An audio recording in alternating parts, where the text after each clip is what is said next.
Shadow here, Weapon 52 BTK Combat Concepts, and today we got another segment of Dive Deep. Now we're going to do a quick refresher.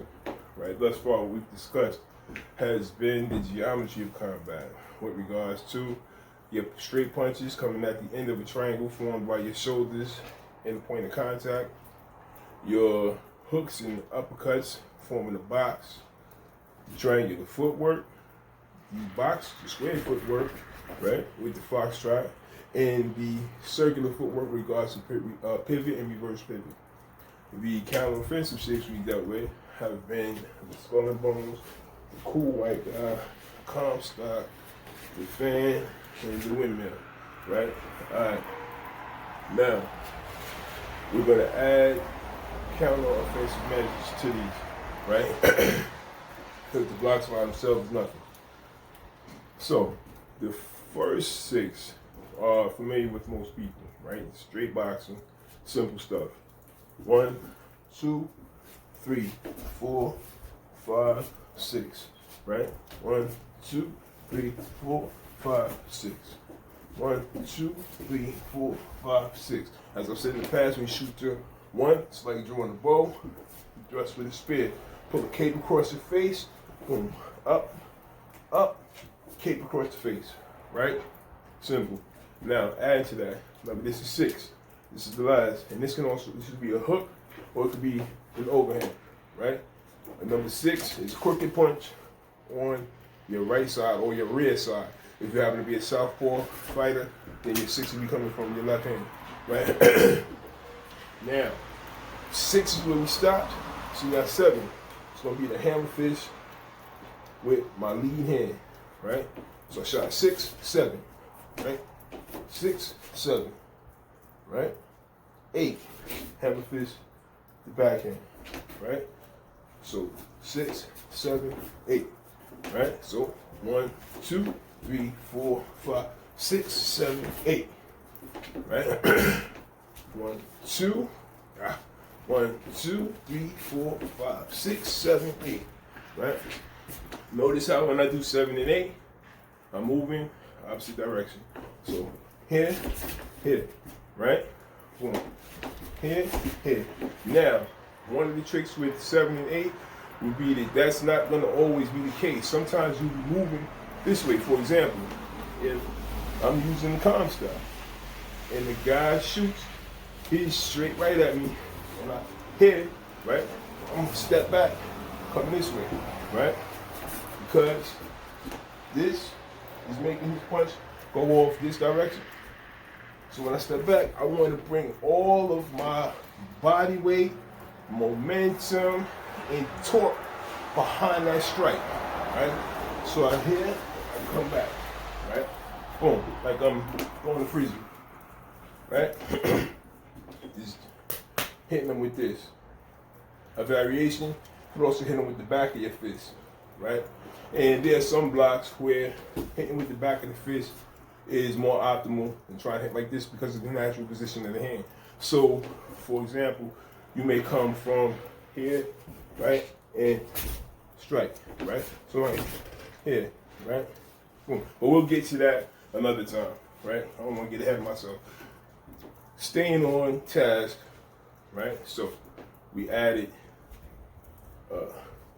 7 and 8.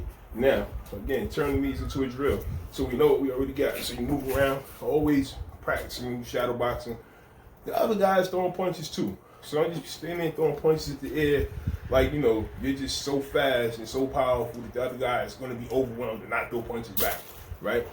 No, the other guys throwing punches too. So you shoot your shit and you counter, right? Boom. You shoot whatever and he's counter, right? So you shot whatever, or he's shooting and blocking, you counter. Boom. See that? Have that back fist, right? Boom.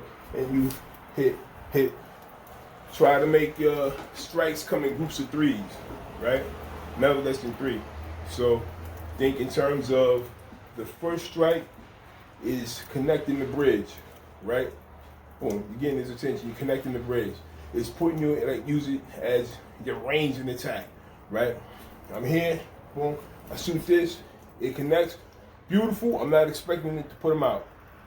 Boom. This one. Now I know I'm in range, so this one's gonna have a little bit more stink on it, right? And then I can finish over here. With each strike, I'm closing the distance between me and the dude, right? So first one, here, here, here, right? Always moving forward. And my footwork always touching on points of the triangle.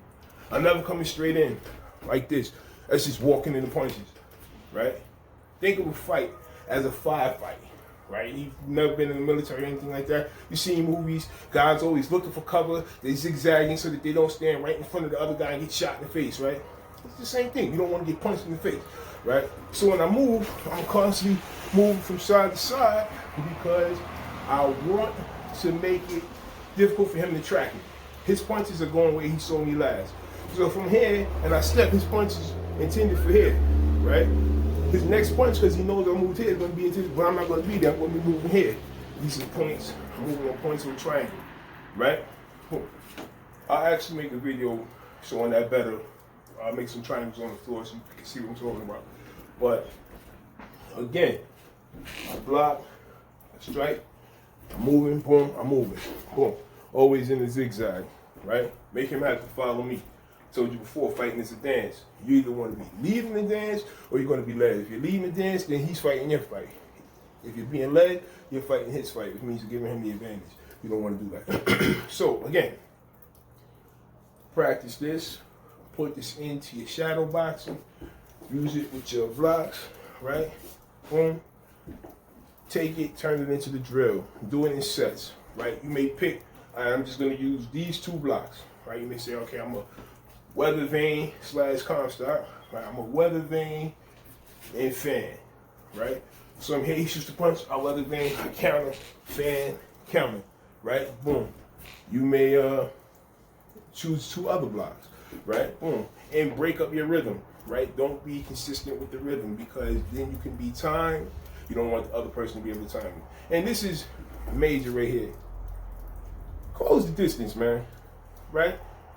In the ring, it's cool to stand out here and do all this shit, right? In real life, that shit'll get you killed, right? You want to end the fight as quickly as possible because you never know how many friends, family, or sympathizers this dude has with him, right? You never know.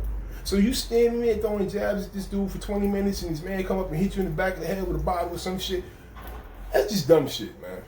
Don't be stupid, right? Your survival is predicated upon your combat intelligence, your combat IQ. You have to be smarter than the other dude, right? Be more aware than the other dude. That awareness is not just about spatial awareness, how many what people are around you and things like that. It also has to do with your awareness of time, right? Time is important. How much time it takes you to finish this dude is time it takes away from you being aware of everything else, right? You have to finish him as quickly and efficiently and brutally as possible so that way you can be aware of your surroundings with more focus, right? So always think in terms of how can I do the maximum damage to this person in the briefest amount of time, right? Simple, man. Maximum damage, brief time. You're not gonna damage the dude standing all the way the fuck back here doing this shit, right? No. So close that gap, boom, and then you start hitting him with them elbows and those hammer fists and fucking break his jaw, man. And then I got a drill coming for y'all to show you how to go from high to low, low to high. We gonna get this thing, man. We gonna get it together. But again, maximum damage, briefest amount of time. Break your rhythm up. Don't be predictable. Don't come in a straight line. Move in a zigzag. Get the fuck out the way of punches and make sure you put him where he's always in the way of your punches, right? Boom. 52 VTK Combat Concepts. Give us a like. Drop a comment. Let me know what you think. I'll see you on the other side, man. Harambe.